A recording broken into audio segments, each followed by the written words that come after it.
And now we're drinking at 3:15 p.m. Yeah.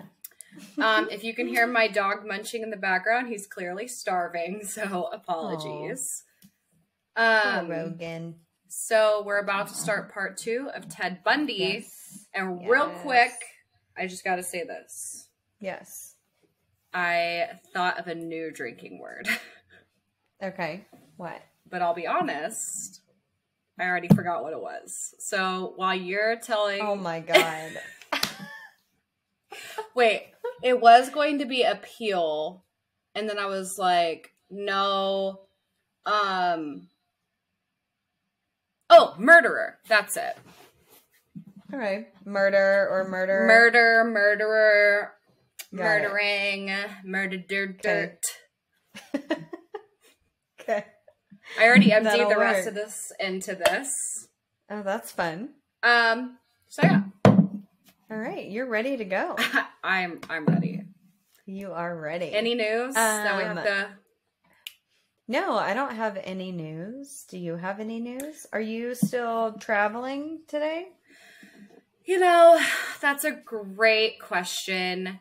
I don't know if we're... I mean, we're traveling either tonight or tomorrow. We're supposed to possibly be participating in a turkey trot. It would be my first, but that's at 8:30 in the morning. So we'll see. I don't know. I don't know what's happening.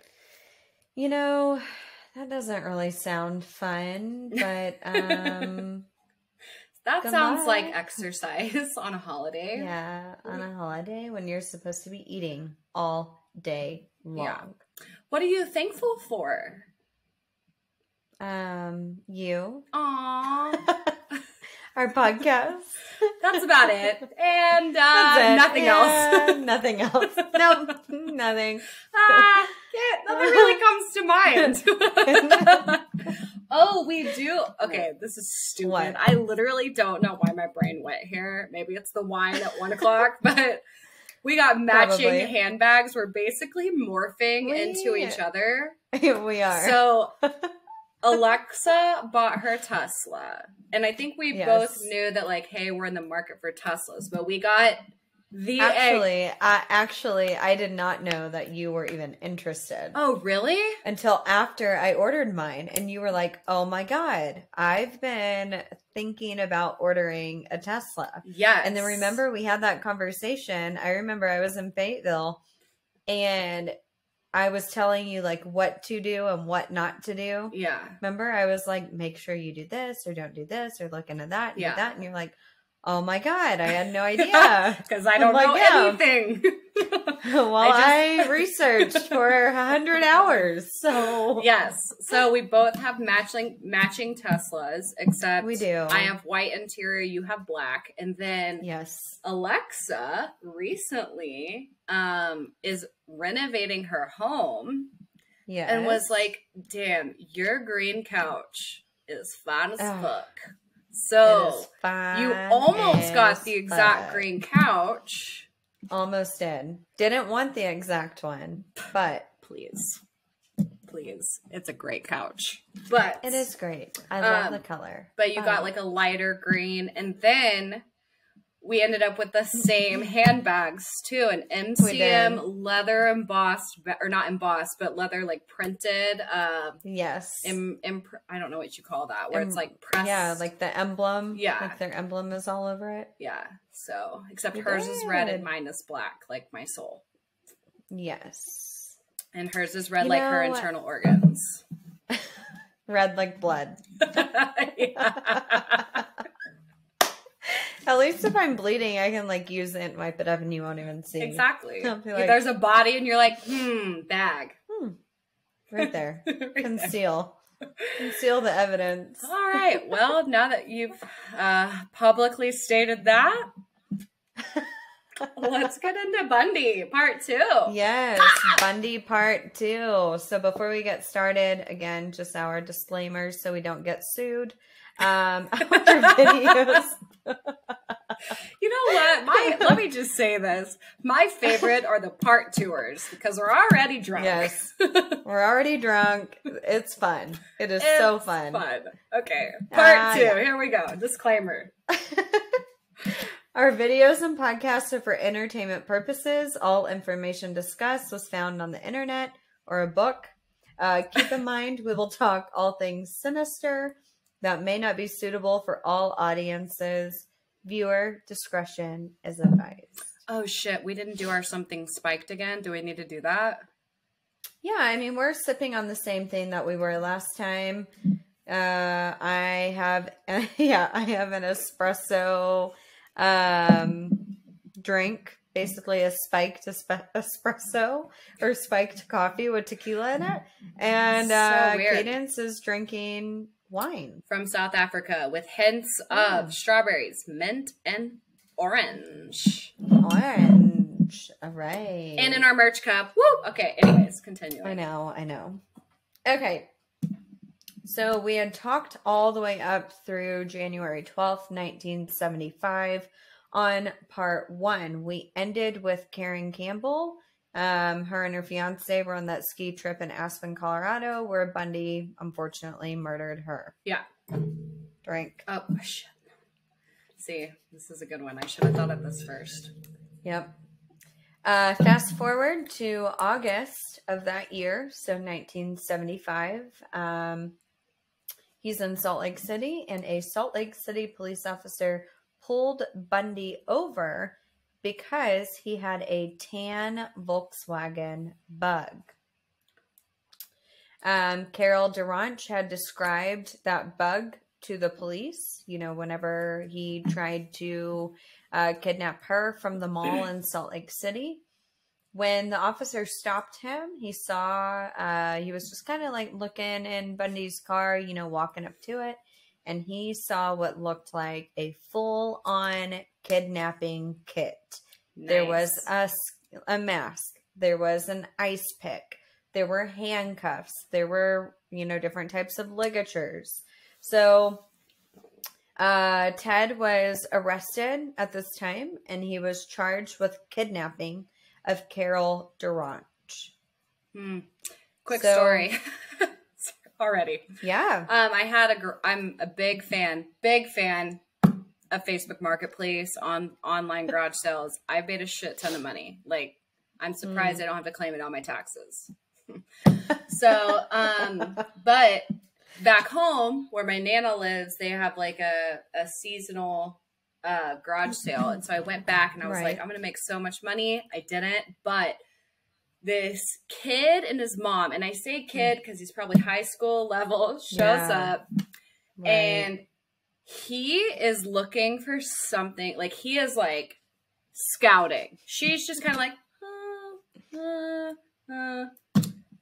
I don't even know why I have this item. I don't know why, but I had a black ski mask, like a knitted. Did you go skiing? No, I've never been skiing in my life. I'm pretty sure it's like families passed down through like all of like our sweater boxes and whatnot. Right. But I had it and I threw it into the pile, and I'm not kidding, dug to the bottom of like this like accessories tub that I had, got it, came straight to me, and like he was done looking. And I hate to profile, but this is like your typical emo kid.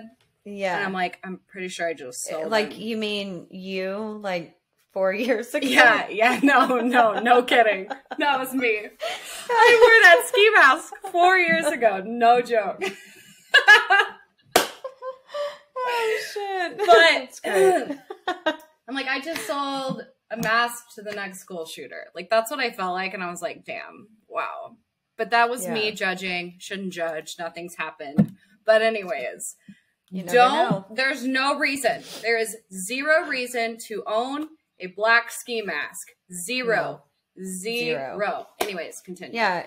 Anymore, like if you are going to go skiing, you have a mask that like comes up to like above your nose. And goggles. You wear it around your neck. Yeah, you wear it around your neck and you pull it up and then you have goggles. Yeah. So there's no reason for a black ski mask unless you are up to no good. Correct. Point blank. Moral of the story. Right. So he's in jail, right? Completely stating, finally in jail for the first time.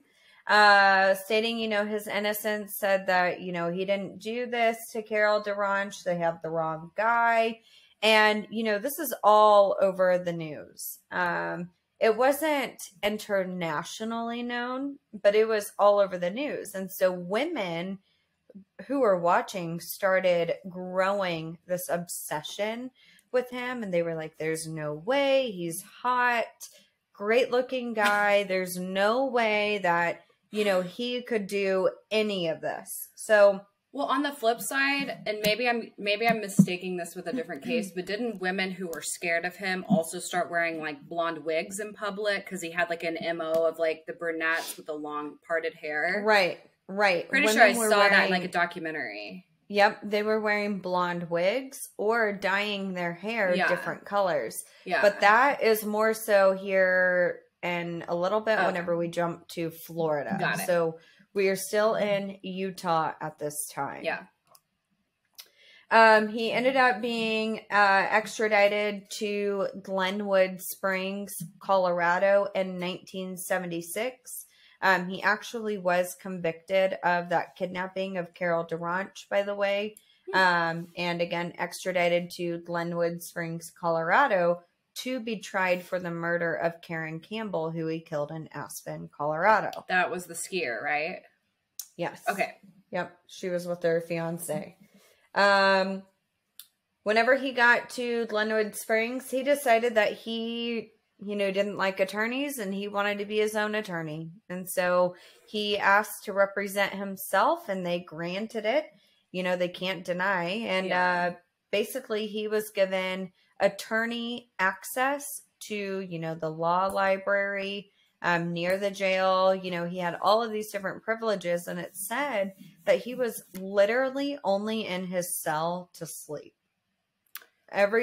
All other days, he was at the library or out of his cell. Yeah. Which, okay, here's the thing. But again, I feel like this is a common narcissistic serial killer trait, is that a lot of them want to represent themselves because of their narcissism. Oh, I've got this. I can trick anyone. But what's scary about Ted Bundy is he knew the law. He knows psychology. Like, he's actually knowledgeable in this situation. So that's terrifying for...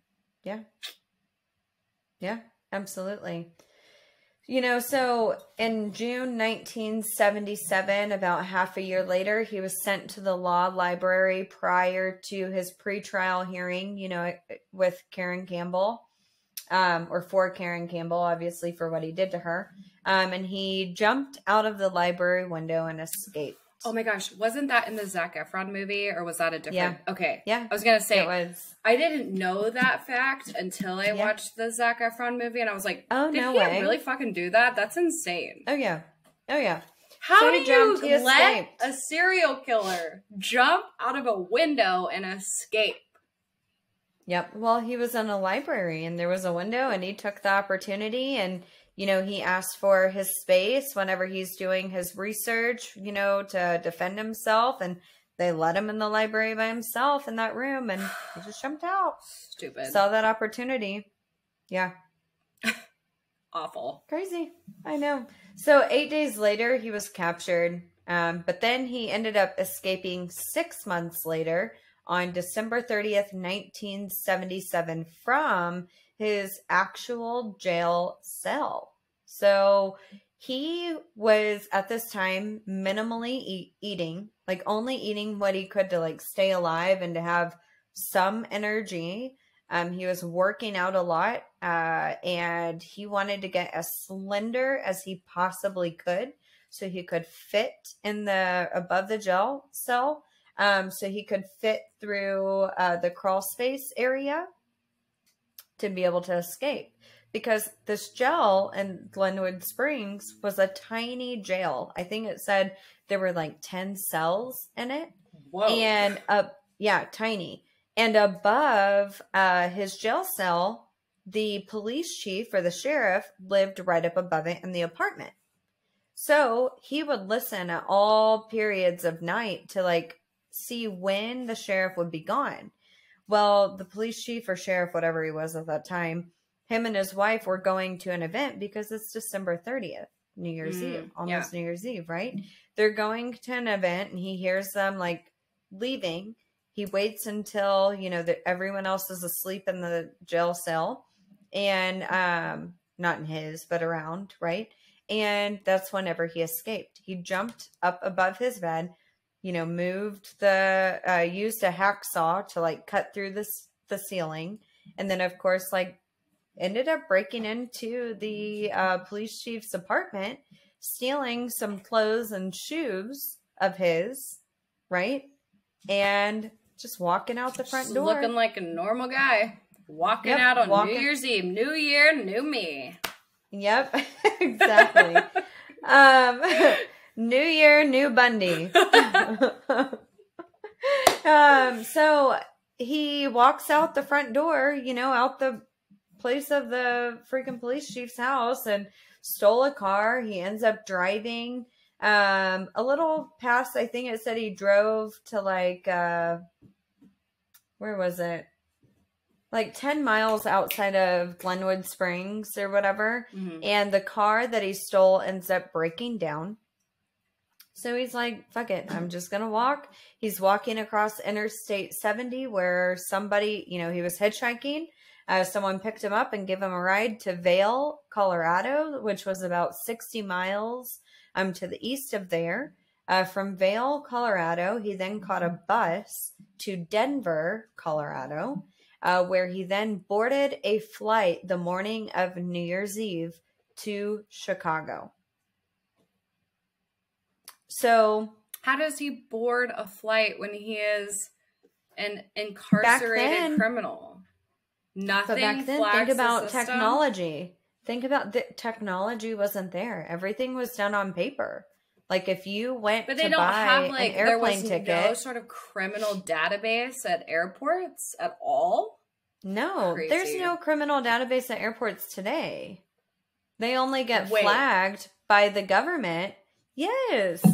If you were to go and rob a bank today, and if they didn't know who you were specifically, okay, they just said, we know it's Cadence Miller, and this is you know, a possible, this is possibly what she looks like. She's blonde, you know, 5'4", whatever. There are so many blondes out there 115 your pounds. Description. Yeah, right. Luscious lips. But there are so many blonde women that fit your description. By the time you get to the airport, I mean, there's no like federal database to be able to say this woman, Cadence Miller, is not able to board this flight. I'm just surprised that when you get booked, let's say for something in jail, they don't do something like, because you know how you can scan your license and all of that, where like, right. But I guess when you get to the airport, when you get to the airport, you don't scan your license. So never mind. No. I'm an idiot. Okay. Yeah, they're just looking at your license or your passport. And in these times, you didn't even have to have a license. You would just say, they would say, okay, what's your name? Where do you need to go? I'm Ted Bundy. I need to go to Chicago. All right, Ted Bundy, we're going to get you a flight to Chicago. Yeah, crazy. And at this time, I mean, Ted would make up names. He would say, you know, his name was, you know, Harold Carlo or, you know, whatever. Like, he would literally make up names. And Carlo, you know, change his identity. Yeah, I don't know why Carlo came to my mind. Hey, I'm Mexican. Don't blame me. Like it's because you're Mexican. That's exactly it. No, but even now, I mean, you know, it's crazy. Like, there is no federal database really for criminals, you know, that communicates across state lines. It is so hard. It is so hard to catch people across state lines other than, you know, technology being able to see a vehicle and their license plate, you know, and like cell phone pings, stuff like that. Yeah. But an actual like database, it's just, Is it there? Yes, but it is so hard even today. So back in the 70s, crazy. It was just like not a thing. Yeah. Well, and again, depending when in the 70s you're talking, late 70s. Well, it wasn't until 75, I believe, that profiling was established. Well, but even then, it wasn't even a thing. No, you know? But that's what I'm saying. That's when they first said, hey, we're going to start gathering serial killers, MOs, basically we're going to start studying serial killers. And I'm pretty sure that started by Ronald Reagan in 1975. Wow, I could totally be fucking this up. So... yeah. But I'm pretty sure that's what I think you are right. I think it was in the 70s, and it's because there were so many serial killers at that time. And so they were like, hey, we got to get a hang of this. We have people in Florida, someone in California, someone in Oregon, someone here, someone there, someone here. Like, are they connected or are they not? Yeah. But that being said, even by the late 70s, that still would have been very new. Oh, yeah. Very new.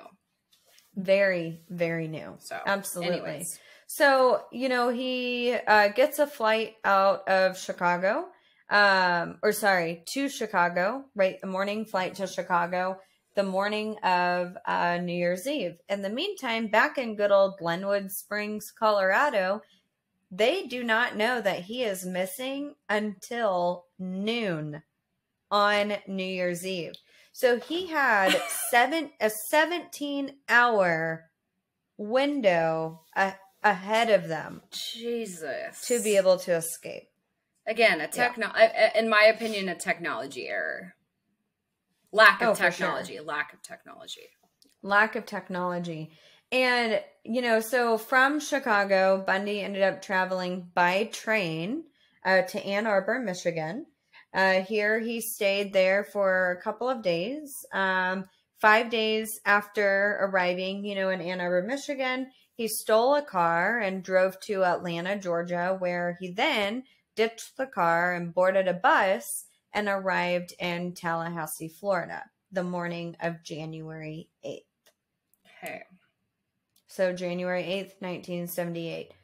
And it's crazy because he literally didn't have any money. So what he would do is he would steal cars, and women would leave their purses in the car, or the man would have their billfold or their wallet, in the glove box, and he would steal whatever he could, so that way he had money to board a flight, to board a bus, or, to do whatever he needed to do, get gas, whatever. Yeah. Man, but that's a long ways to travel. I mean, even if you think of Chicago to Florida, that's a long way when you have nothing. Yeah. And you're on the run. Right. And you're on the run. I mean, granted, for him at this time, was it national news, who he was? It was, because of what happened in Utah and what happened in Colorado. But it wasn't really that big of a story until after he commits his murders in Florida. Yeah.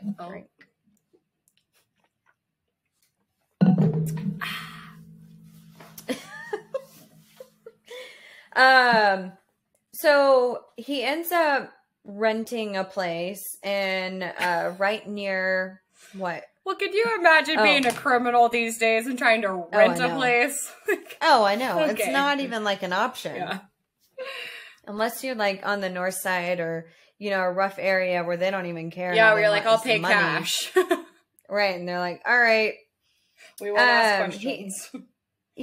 So he ends up renting kind of a studio apartment. And he rents the room under an alias, Chris Hagen. So, again, he doesn't go by Ted. He's going by Chris. And this place is right at the University of Florida. So Florida State University. Okay. Tallahassee, Florida. So it's right there at that campus. Yeah. And at this time, does he look like a college student? No, he looks a little old to be a college student, but then again, he technically was still in school because he was a law student in a way, even though he hadn't been, in a year. So he kind of did fit in.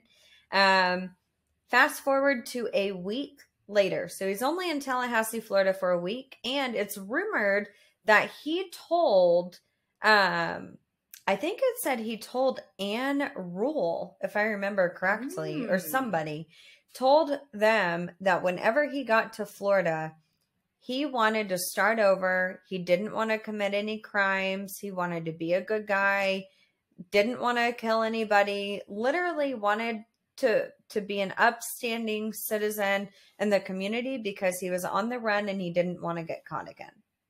Okay. So from January 8th to January 15th, he did that. But on January 15th, literally a week after arriving in Tallahassee, Florida, he broke into Florida State University Tri Omega sorority house at 2:45 in the morning. This is very graphic, just FYI. He first went into Margaret Bowman's room. He bludgeoned her to death with a piece of wood, so oak firewood, bludgeoned her to death as she slept, and then strangled her with pantyhose. Jesus. He then went into Lisa Levy's room down the hall. He beat her unconscious. He strangled her, tore off one of her nipples, and ended up biting her left butt cheek as he raped her with a can of hairspray. Oh my God. Yeah. Oh. He then went into the next room and attacked Kathy Kleiner, again with the same piece of wood, broke her jaw, ended up dislocating her shoulder, then went into Karen Chandler's room, who suffered, beat her too. She suffered a concussion, a broken jaw. She ended up losing some teeth. That's how hard he hit these women.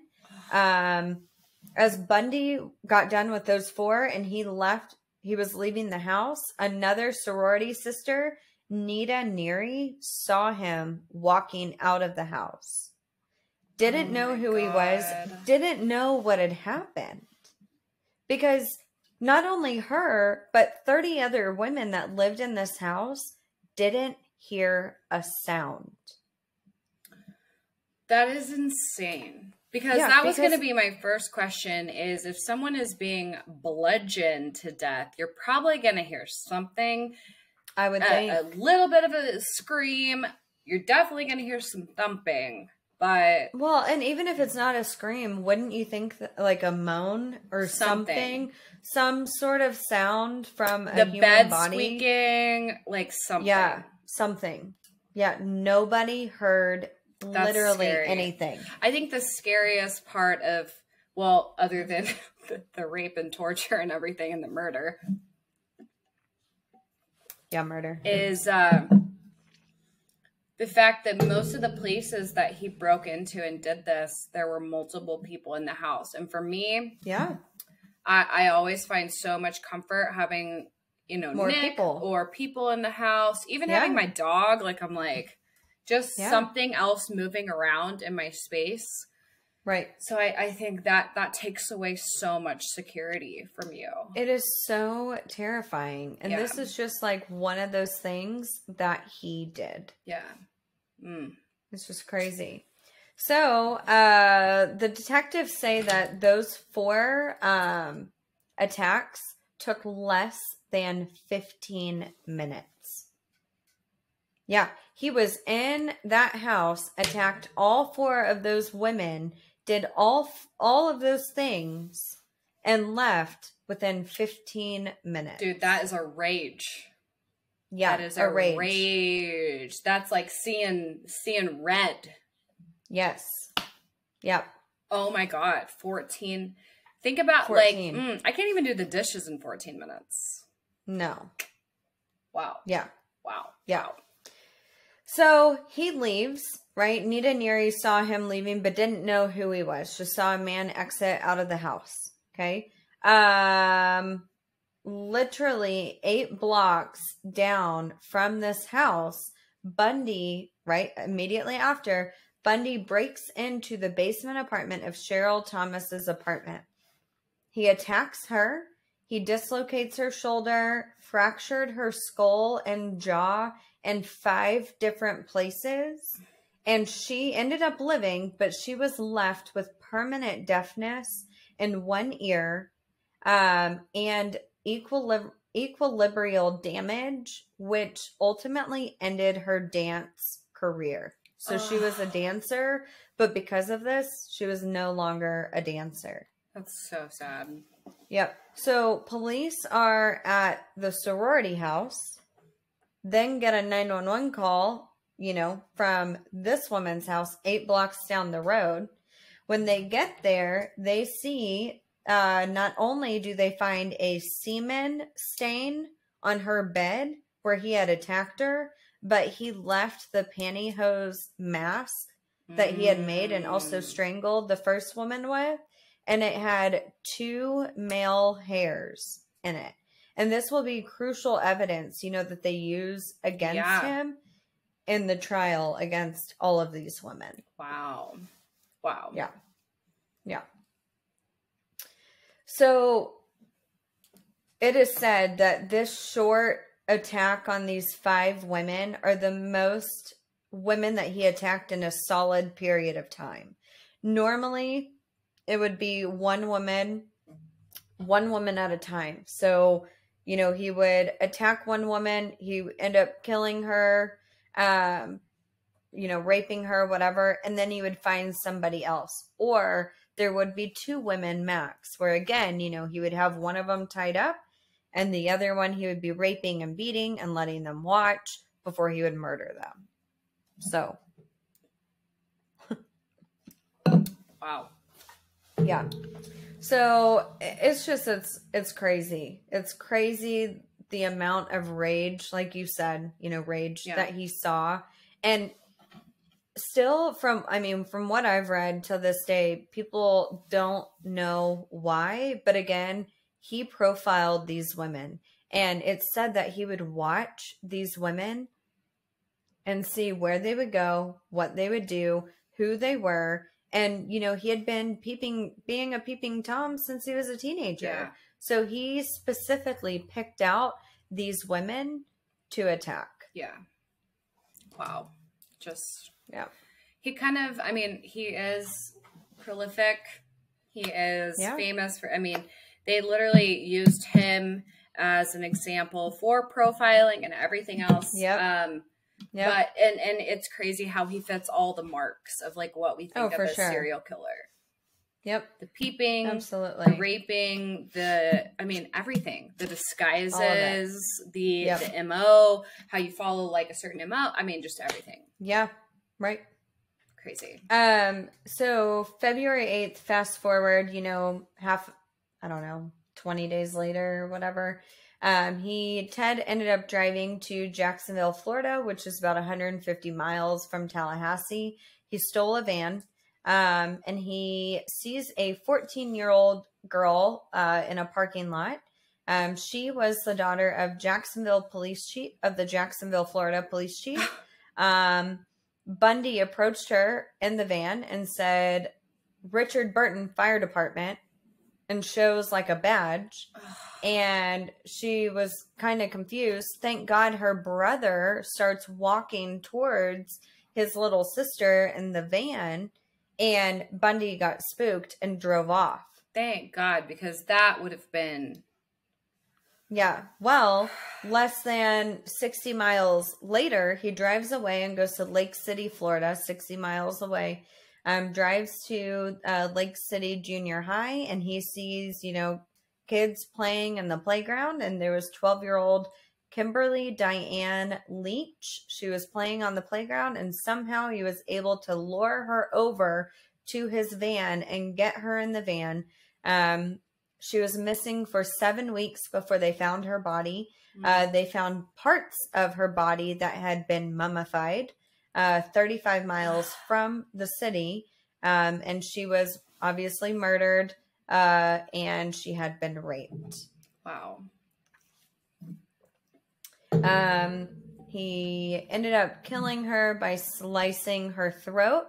So not the typical strangulation, from the prior victims. 12 years old.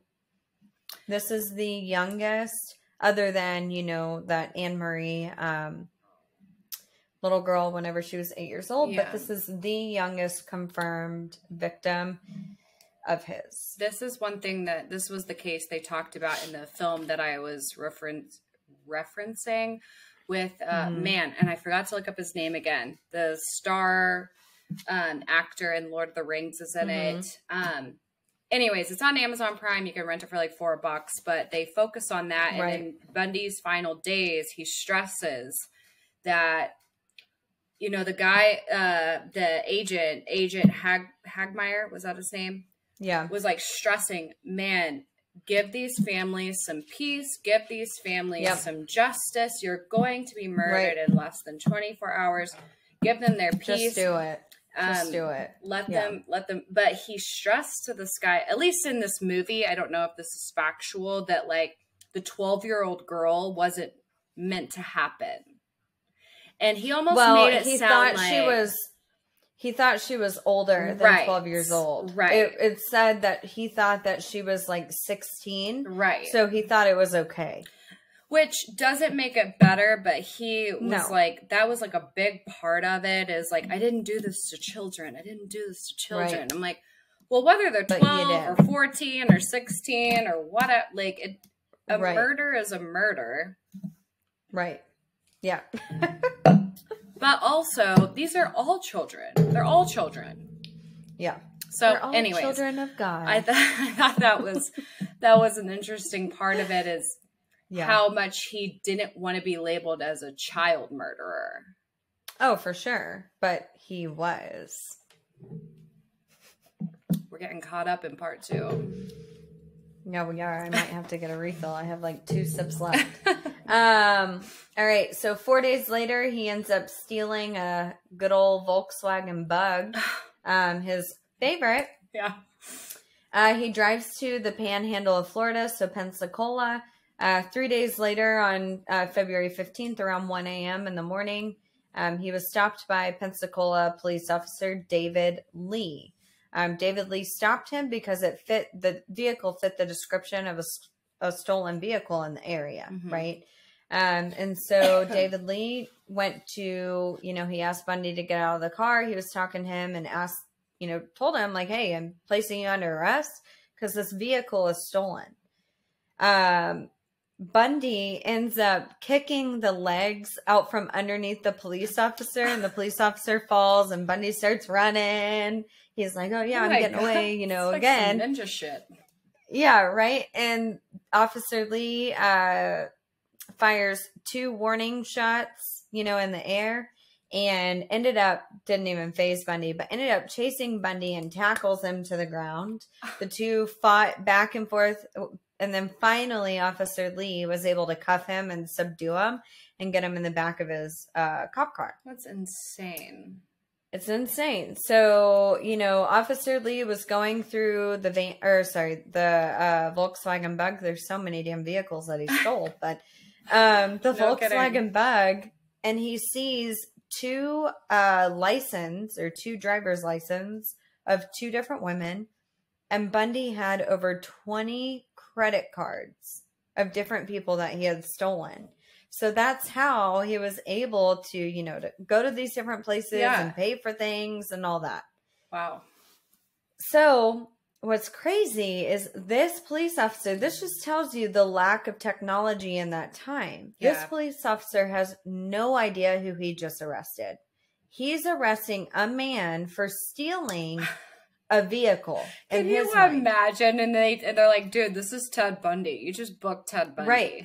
Right. Well, he ends up learning that whenever he gets to the police station. But in the meantime, while Officer Lee is transporting Ted, Ted told the officer, I wish you would have shot and killed me. I wish you would have shot and killed me. And kept saying this over and over and over again. And then he even asked the officer, if I try to run, will you kill me? And the officer is like, is this guy like on drugs? Like, what's going on? Like, why is he asking me to kill him? Yeah. So it wasn't until later when they booked him, because when they booked him, he wouldn't tell him his name. He said Chris Hagen.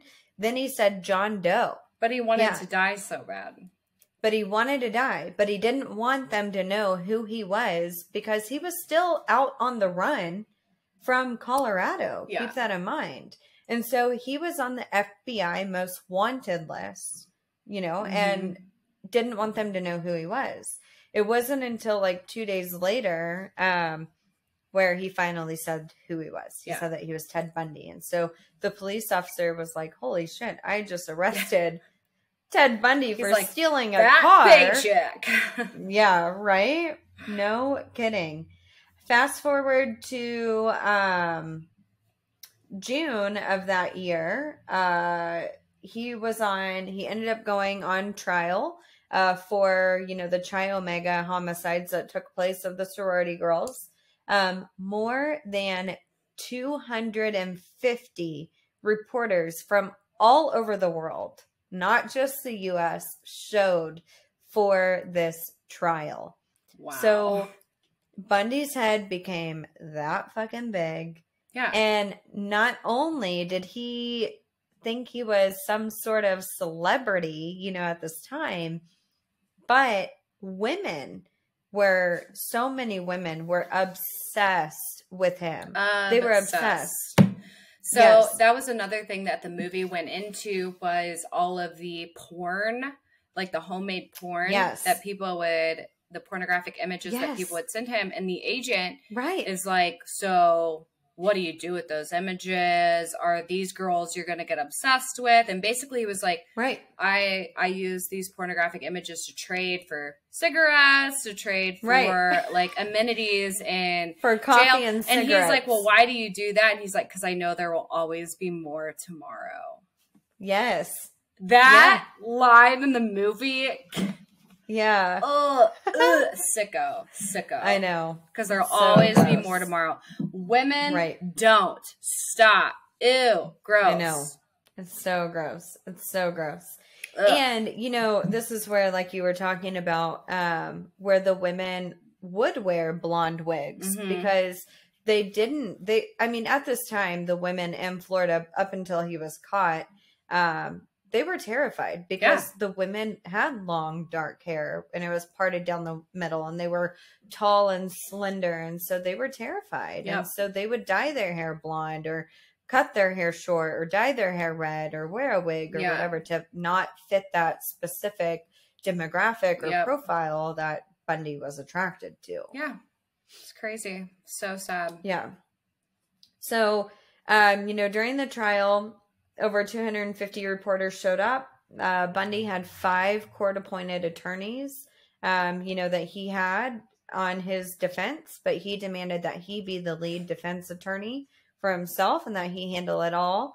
At this time, too, he still had those 2 women, Carol Ann Boone and Elizabeth, caring about him in some sort of way. Yeah. Elizabeth hadn't actually broken up with him until she realized that, number 1, he was guilty, and number 2, he was cheating on her with Carol Ann Boone. Yeah. Because she didn't find out that he was cheating on her with this Carol woman until, stop it. Until, gosh. You got a little goblin down there or what? Yeah, my dog. She didn't find out that Bundy was cheating on her until Carol Ann Boone showed up to the trial as well.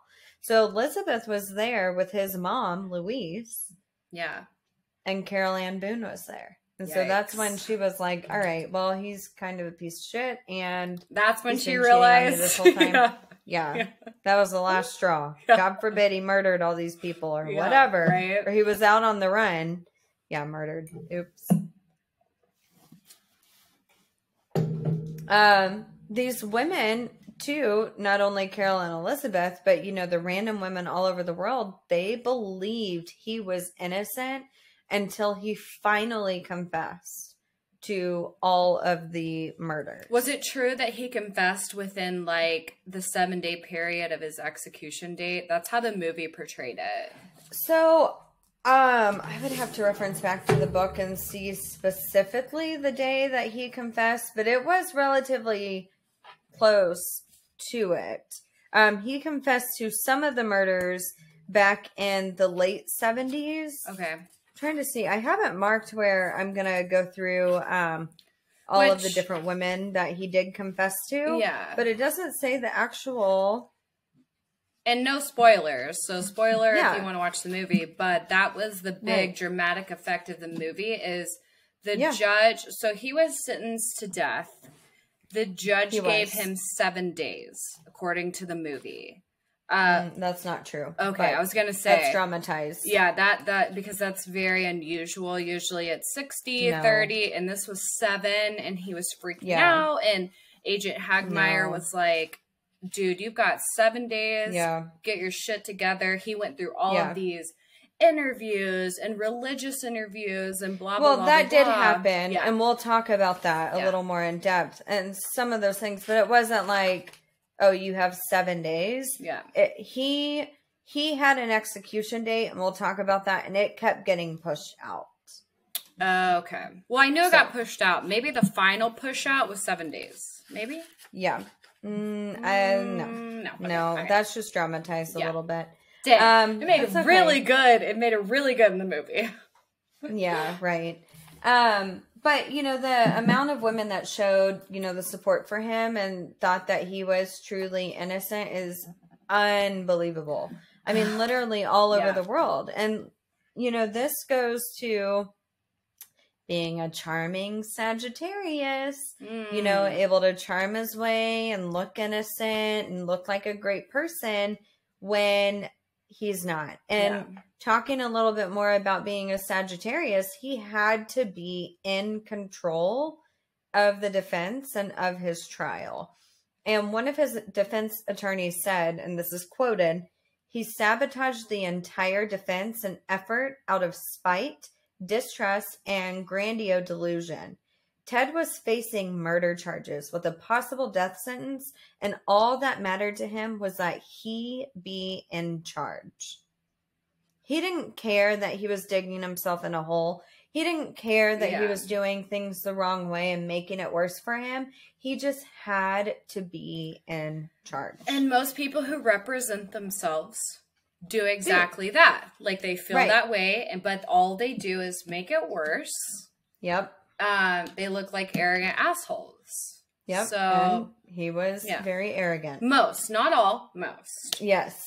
And, you know, he refused deal after deal after deal after deal because he did not want to tell the world that he was guilty. And he did not want to tell the world that he did anything wrong at that time. He also, to go along with that point specifically, and maybe you'll get into it, so sorry if I'm interrupting, but... Yeah, you keep jumping ahead in the whole story. Sorry, so sorry. He despised law enforcement. Mm-hmm. So that was another reason he refused, like, interviews, because he was very weary of that. He was and he wasn't, because he wanted to be law enforcement in a way. Right. It was more of like a jealous type behavior that he had towards them, and he didn't like that he got caught. Yeah. So. Yeah. Yeah. It's crazy. Crazy. Anyway, so moving on to a little bit of the trial. During the trial, you know, obviously, what got him convicted of the child mega murders. So, you know, not only did they find, you know, the pantyhose mask, you know, that he made and the 2 hairs and the semen stain, they didn't have DNA testing at that time. So that didn't even matter. Okay. The hair looks like your hair, but it could also be anyone's. So yeah, it could be so many different men. It could have been one of the girls' boyfriends. Like, it doesn't matter. Could have been the girls. What? Could have been the girls. Could have been. Pantyhose, pubic hair, you know, it could have been. Never know. You're right.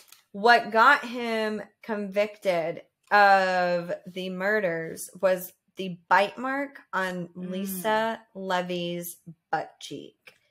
What they ended up doing in trial was so he was in jail, and they went and got a molding of his teeth so that way they could use that in the trial. And they didn't have, you know, dental records or anything like that. They literally just got a molding of his teeth and said, look, it is the exact same bite mark. And there was something to do with the bottom teeth. They were crooked And you could see that specifically on the bite mark on her butt cheek and on the molding of the teeth. And can you imagine that the bite mark had to be that deep? That deep. It's not just like a hickey or no. You know what I mean? Like it had a to playful bite mark. It had to be that It was a deep. bite mark. Ugh, yeah. It's awful. Yeah. Yeah. So, that essentially is what found him guilty, to these Chi Omega murders. So he was sentenced to death for the murders. 6 months later, there was a second trial that took place for the abduction and murder of 12-year-old Kimberly Leach. We are so behind this. Oh my God, I know. I just realized that. Okay. Oh my gosh. Wow. Okay. I took 2. Bundy was found guilty. Essentially, there were apparent witnesses that saw him in the van lure her to the van from the school playground. Yeah. And they had called 911 and said, like, this girl got into this van. We don't know, what happened or whatever. And they described the jacket that he was wearing. Mm-hmm. And when he was arrested, that same jacket was found in that Volkswagen Beetle. And so that tied him to her murder. Yeah. Her murder. So, we could talk literally all day about the trial, but we would literally have to be here at the trial and the appeal process. Yeah, it's so long. For a whole nother episode. He kept appealing and appealing and appealing and... Yeah. He did. He literally appealed every piece of evidence, any sort of conviction, over and over and over again. These trials were exhausting. Yeah. Literally exhausting. So fast forward to one of the trials. Carol Ann Boone was there, and Bundy and her ended up getting married right in the middle of the trial. He stood up and asked the judge, he said, I believe I have it quoted here. He says, Florida law says that providing a marriage declaration in court in the presence of a judge will constitute a legal marriage. Am I right, Judge? And the judge said, well, yeah, that's Florida law. And so that's when Bundy was like, all right, well, I want to marry Carol Ann Boone. And so legit got married in the middle of one of his trials. And she said yes. This was his girlfriend at the time. I didn't know this. Yes. Wasn't she? And she was part of the legal counsel, right? Or am I getting that confused with the other lady? You're getting that confused. Okay. Because he was also having allegedly having a secret relationship with another...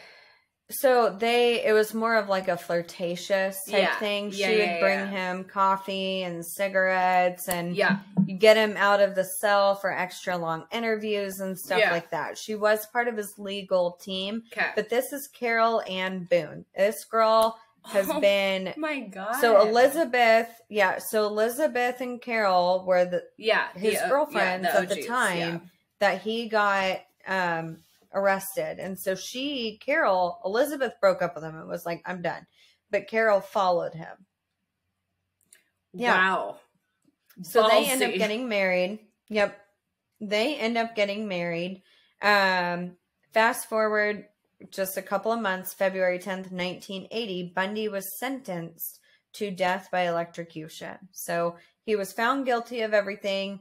But then sentenced to death by electrocution, and he freaked out. This is when he started screaming, I'm not guilty. I didn't do this. You have the wrong guy. Yep. I can't die like this. I'm innocent, blah, blah, blah. They ended up having to carry him out and sedate him because he was just in a traumatic state. Carol and him are still married, obviously, at this time, and she would frequently visit. Her and her daughter, she was a single mother, by the way. Her and her daughter actually moved to Florida because that way she could be close to Ted. She would come and visit him often. It said a couple of times a week, and Ted, being the charming, manipulative man that he is, would somehow sway the guards to allow Carol Ann in his cell. And so she would go into a cell and they would have sex. And she ended up becoming pregnant. Yep. What? Yep. She ended up becoming pregnant and having a daughter, gave birth to their child on October 24th, which is my mom's birthday. It's weird how my mom's connected to a She's lot of these connected to stories. all of these serial killers. I know, it's so weird. But so she was born October 24th, 1982. She was named Rose Bundy. Okay, here's my thing.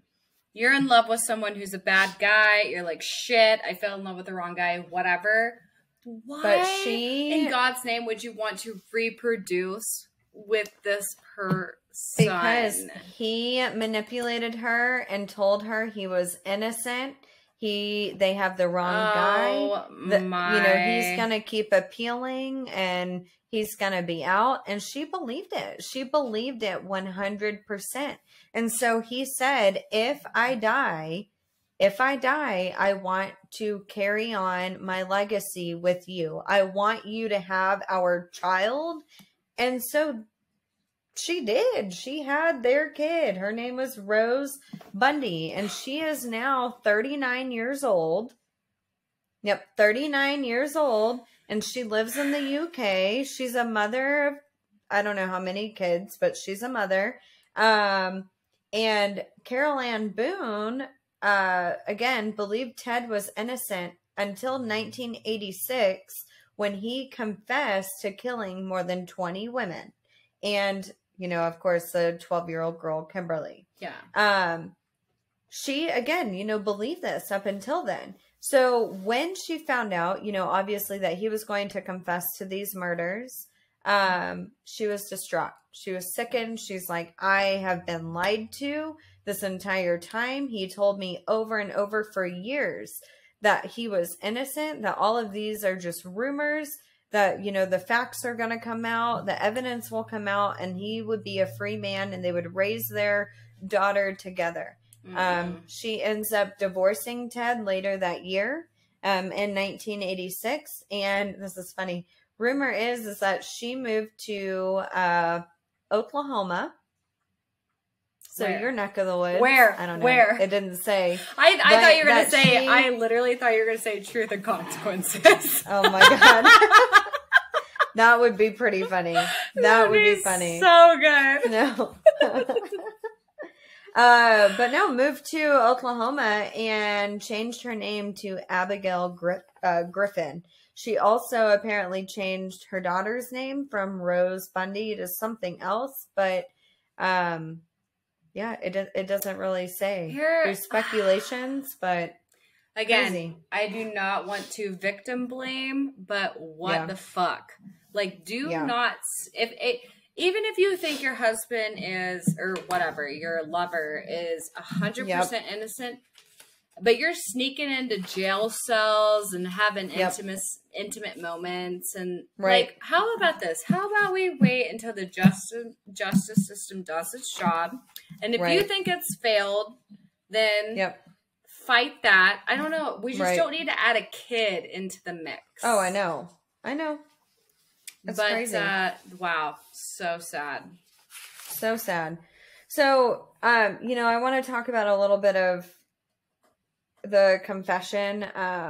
So he was found guilty, right? He confessed to murder of 20 plus women. Murder. Oh, shit. Of 20 plus women. At this time, before he confesses, he's appealing literally anything that he, has been found guilty of. Yeah. He is also interviewing with many, many reporters. So, many journalists, many retired detectives, many psychologists, psychiatrists, literally anybody that he can talk to get out of his jail cell. It has nothing, he knows deep down from, one second. Is that your dog? Yeah, they were wrestling. Well, and also wasn't it to and again, maybe this is coming from the movie, but to prolong the death penalty? Towards the end, yes, Yeah, it okay. was. Towards the end, it was. He was trying to do whatever he could to not die. But it was also just a form of self-gratification because he was getting paid to take some of these interviews and to do these interviews. And although, like, at this time, you know, he is divorced now, you know, Carol divorced him. He still wanted to send money, you know, to his ex-wife and his daughter, right? Yeah. So he was trying to do whatever he can for self-gratification, number one, because he saw that he was kind of famous and people were interested in him. More than famous. And everybody, more than famous. Everybody wanted to talk to Ted Bundy. Yeah. Also, at this time, Anne Rule released this book in 1980. So 1980, she released this book and she told him, because they had spoken throughout the whole time that he first got arrested back in Utah to whenever he got arrested in Florida. They had spoken and she had told him, by the way, I am going to be writing a book about you. Just letting you know. And initially it said that she believed in her core that he was guilty, but she thought that everybody jumped to conclusions. So the initial time of writing her book, that's why she kept coming back and adding additional information. So in 86 and 89 and then in the early 2000s, because initially when she writes this book, it's like, okay, I'm on Ted's team. Then she moves forward to when he actually confesses and she's like, well, wait, I'm not on his team. Like, this is wrong. And so it said that she asked him for permission to write a book. And initially he was like, oh, my friend, Anne, of course, perfect. Write a book about me. Tell them, you know, that I'm innocent, you know, tell them all of these things. Yeah. But then he reads the book and it said that he read this like 10 times. And this is over 500 pages, right? Yeah. It says that he read this over 10 times. And there's letters in here from him that I'll read here in a moment. And he's pissed. And he's like, I cannot believe that my friend would say these things about me and tell all of these lies. And she came back and basically said, like, Ted, I'm a former police officer. They did the right thing. They went with the evidence. And I truly believe in my core that you are guilty. I'm sorry. You will always be a friend of mine. I will always value our friendship, but you are guilty. Yeah. So it's just crazy. But on page 526, he did end up confessing. This was in January 1989, 2 days before being executed, whatever. Drink. Oh, shit. That was my last sip. I feel like I have to say that every time. Oh, shit. Oh, shit.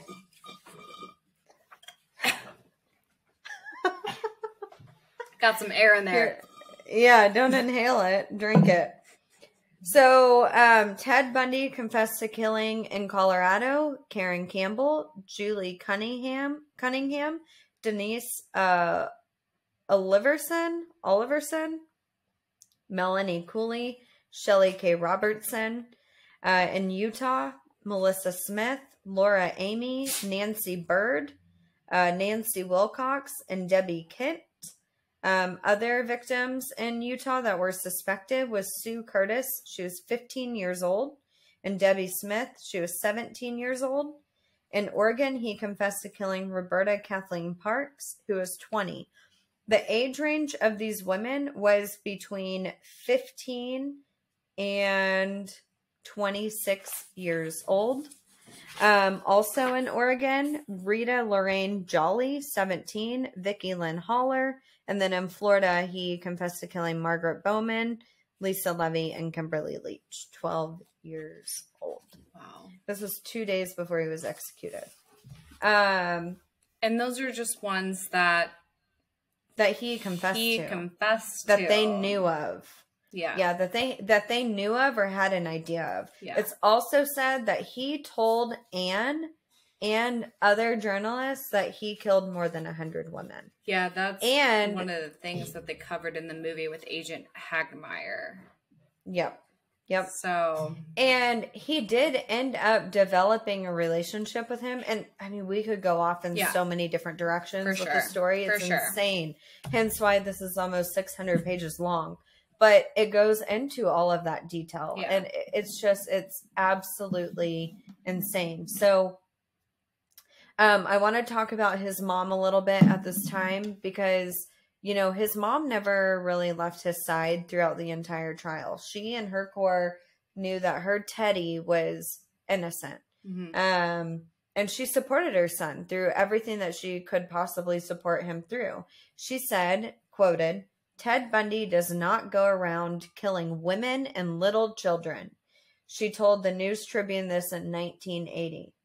After he was convicted of the Florida killings, she then said, and she said this too that prior quote, she said this after he was convicted, but she also continued to say, "And I know this too, that our never-ending faith in Ted is that he is always innocent. He never wavered and it never will." I'm sorry. Wait. Back up. Please don't use the word innocent. Yeah, she did. What? She said innocent. Yep, and this was in 1980. So this is prior to him confessing, but, you know, still, like, they have evidence. They know that he was women there. And children, that People was literally saw him. This is literally his MO. Yeah, Ted Bundy does not go around killing women and little children. I hate her. Hate her. I know. Hate her. And here's the thing. We've talked about this in previous episodes. You do some bad shit, I'm turning your ass in. So, absolutely. Here's one thing. Something like that. If it's, you know, that shit. I have had friends, we'll call them friends, who have committed little shoplifting things here and there, whatever. I'm not some tattletale. But you go and murder people, and they can literally describe your car, your looks, what you wear, and it is verbatim. I am turning your ass in. No question. For sure. That is fucking awful. So for his mom to be like, he didn't murder women and children with long brown hair that's parted down the middle and drive a yellow Volkswagen with aviators. No. Shut up. Oh, yeah. Shut up. Exactly. And, you know, it's crazy because he talks a lot about his mom, and he always says that he loved his mom, and he knows that his mom loved him as a mother should love their son. But he then says that he never truly felt loved, you know, by his mom. And so for his mom to kind of be like, I don't know, in a way, like a non-existent parent, but then come back and know that her son is innocent. Like, get the fuck out of here. You didn't even know him. Well, you here's the thing, like, too. I don't want to get too deep, especially after drinking. But here's the thing. We're going to go down rabbit holes. Fuck. Here we go. At one point or another, we've all felt unloved, like, quote unquote, we've all felt unloved. We've all been through some sort of bad relationship, whether it be our parents or friendships or relationships or whatever it is. We've all at one point felt unloved. And you know what you do? You get help. You grow, you get help, you seek healthy relationships. You know what you don't do? Fucking murder people. Right, exactly. You don't murder people. Yeah, you don't murder people. You get help. You talk to somebody. And if you don't talk to somebody, that's shame on you. Because you know what? We have so many resources available that are unlooked, you know, and that aren't even thought of. Or maybe they are thought of, but people just like to make fucking excuses. You know those it's just sad. Those hotlines that Ted Bundy worked for? Go and call one of them. Yeah, call one of those hotlines and you might get Ted Bundy's daughter. No, just kidding. She's in the UK. Wow. Yeah. Oh, God. I know. Crazy, huh? So he's dead. Crazy. Officially. So he's dead. Yeah, he's officially dead. So, again, Bundy appealed, literally all of his charges numerous times. We could have a whole discussion on that because it is so interesting. But essentially, the reason why he kept appealing was so he could push out his execution date. Yeah, he was really big on not dying, which is weird. No, he wanted to die in the prison of natural causes. He did not want the state of Florida to take any gratification in killing him. He wanted to die in prison of natural causes. Yeah. And so, needless to say, he fought hard for that to happen. And he kept appealing any little thing that he could possibly appeal. It even got up to the Supreme Court. It was insane. Stupid. Insane the amount of knowledge and opportunities, that he had. Yeah. So the evening before the execution, he talked of suicide. He told that, that detective. He also told his psychologist that he wanted to kill himself. And not because he was depressed, not because he had any mental illness. It was selfish. Again, he didn't want the state of Florida to take his life and to get the satisfaction of watching him die. Yep. So obviously, he was talked out of that. He was blessed before his death. So he ended up having a father come and bless him and, pray over him and all of that, which I don't really know if that even did anything to help him, but yeah, good luck. Take that up with God.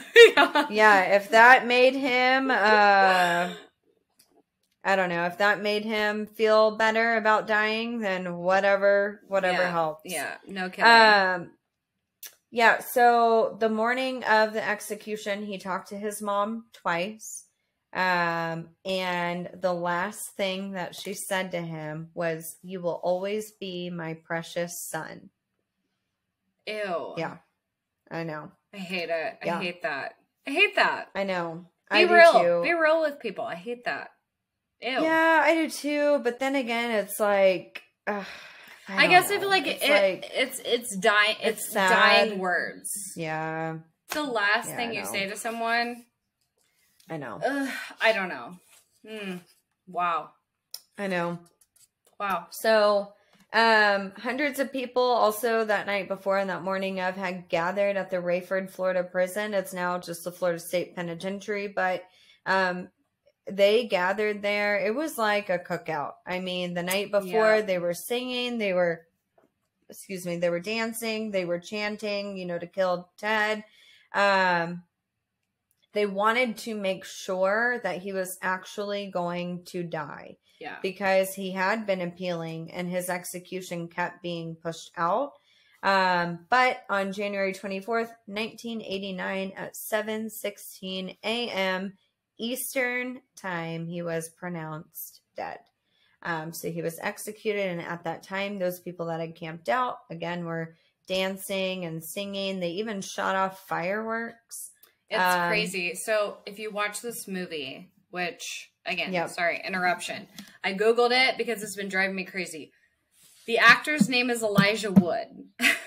Okay. He is the guy from Lord of the Rings. The movie on Amazon Prime is called No Man of God. They show live footage. It's a mockumentary, but they show lots of footage from the trials and the riots that happened outside of the jail. So I highly recommend it. I mean, there were people, the signs and the flags and the protests outside of the prison are powerful. So definitely it's worth the $4 watch. I mean, it was really interesting because it's basically everything that happened within the investigation. So after he's arrested, it's fascinating. I want to read this section from the book. It's on page 535. So it's like when he was executed, but It says, at exactly 7 a.m., a door had swung open in the death chamber. Prison Superintendent Tom Barton stepped in, escorted by 2 guards. Ted came next. His wrists were cuffed. He was quickly strapped into the electric chair. Ted's eyes were said to be empty, perhaps the result of no sleep or larger doses of sedatives. Or perhaps he had no hope or expectation left. He looked through the plexiglass partition at the 12 witnesses who sat on the shiny black and white chairs. Did he recognize all of them? Probably not. Some he'd never known, and some he hadn't seen for years. Tallahassee Detective Don Patchen was there, and Baum Deckel, Jerry Blair, State Trooper Ken Robinson, who found all that was left in the Kimberly Leach trial, was there. Ted's flat eyes locked onto Jim Coleman and Reverend Lawrence, and he nodded. Jim? Fred? He said. I'd like you to give my love to my family and friends. Barton would have one more call to make. He called the Governor Martinez from the phone inside of the death chamber. His expression unreadable. Barton nodded to the black-hooded executioner. Nobody knew who the executioner was, but one witness saw thick, curled lashes fringing from his or her eyes, and we think it was a woman. I watched the television screen in San Francisco. The lights dimmed outside the prison once more and once again, and then a blurry figure came out from somewhere in the green building and waved a white handkerchief in a wide, sweeping motion. It was the signal. Ted was dead, and it was 7:16 a.m. Yeah. Fuck. Isn't that crazy? It's deep. It's so deep. Can you imagine, just being a friend or a family member or even just a bystander of one of the people that he had killed, and he's finally dead? Finally dead. And let me tell you this, the movie covers that, and in my opinion, they envelop all of the emotions of the execution. They make you feel like time is running out to get these confessions, but when it's over, it's over. Yeah. And I highly recommend it. No God of Man. Is that what I said? Yeah. No Man of God. No Man of God. It's justice as far as you can get justice with as many people as he's absolutely for all the victims. I think, and I think, at the end it did speak volume that he said who he murdered. Mm-hmm. He confessed and said, this is what happened, and these are who I killed. And, it's also said that he did show some sort of remorse, and, we could talk a lot about that too. But, he is said to say that whenever he would drink, and most of the time whenever he would do these things, he was drunk. But whenever he would drink, a different person would come through, which is just crazy. But he did show remorse, but I think it's more of a selfish remorse because he got caught. Yeah. I think he still would have kept killing, and that's what Anne Rule says in this book too. She said if he, let's say he was not convicted of any of these, and they found him not guilty, dozens more women would have ended up dead because he was not remorseful whatsoever. Absolutely whatsoever. He was so selfish. There's parts in this book too where he's telling Anne, he says, Dear Anne, since you have seen fit to take advantage of our relationship, I think it's only fair that you share your great good fortune with my wife, Carol Ann Boone.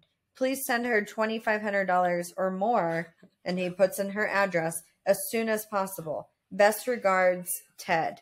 He then says on here too, as far as I'm concerned, there's nothing to be gained by trying to sort through a lot of faded memories about what did and did not transpire between us, about your book and about your numerous public statements on serial murder. That's water under the bridge. I have other matters to deal with. In all candor, I must say this much to you, Anne. judging me from the statements I have heard and read about you making on serial murder, I suggest you seriously reevaluate the opinions and conclusion you have formed. For whatever reason, you seem to have adopted a number of oversimplified, overgeneralized, and scientifically unsupportable views on the subject. The net result of this is that by disseminating such views, no matter how well-intentioned you are, you will only succeed in misleading the people about the true nature of the problem and thereby make them less able to effectively deal with it. I have no animosity toward you. I know you to be an essentially good person. I wish you the best. Take care. Peace. Ted. So, again. Wow.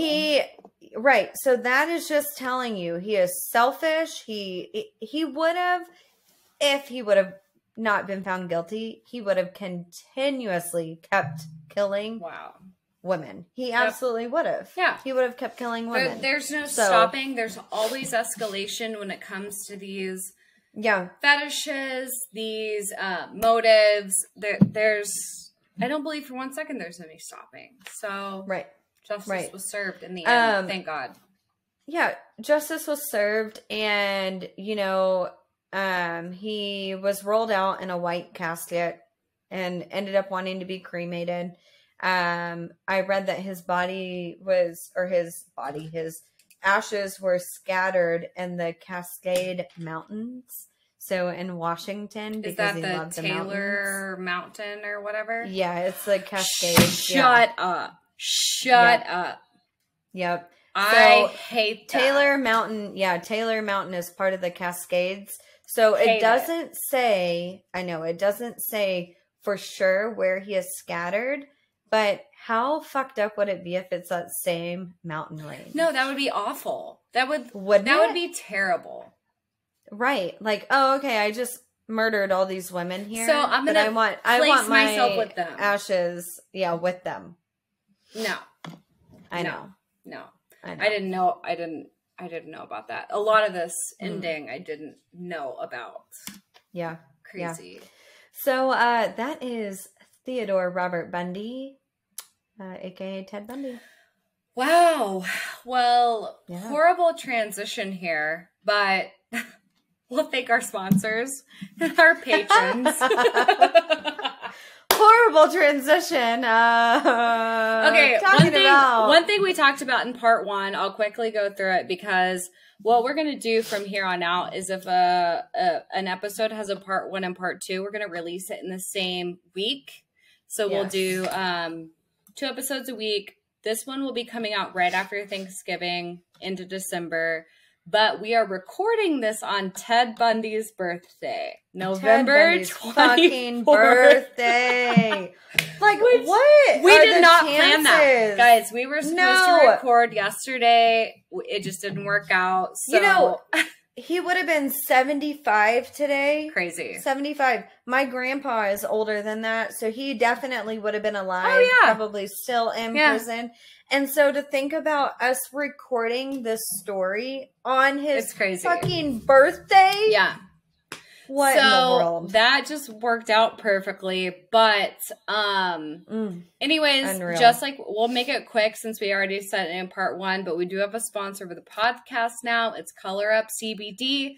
Their Instagram, which is the best place to go and follow them, is at Color Up CBD. Their website is colorupco.com. Yep. Yes. If you use the promo code Sinister20, that's all lowercase, you can get 20% off your purchase, and that's on all of their products. Skincare, everyday CBD products, dog treats, and so on. Yep.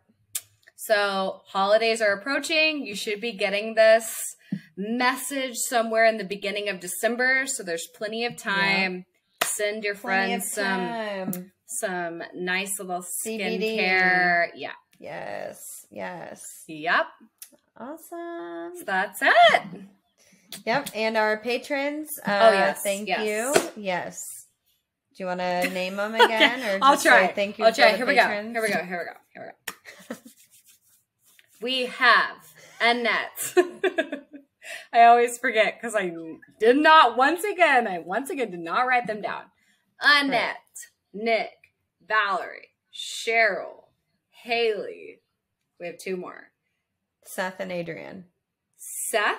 Or no, Sean. Sean And Adrian. And Adrian. I was like, wait. Woo! Sean and Adrian. So thank you guys so much. You should already have some exclusive content out for you guys, plus your discounts on our website. So go and check that out. Yeah, and let us know what you think. Yeah. You guys get to give us feedback. Your feedback. Yeah. Yes, you do. You pay for that. So send us all the love or hate, whatever you're feeling. Yeah. Whatever you're feeling.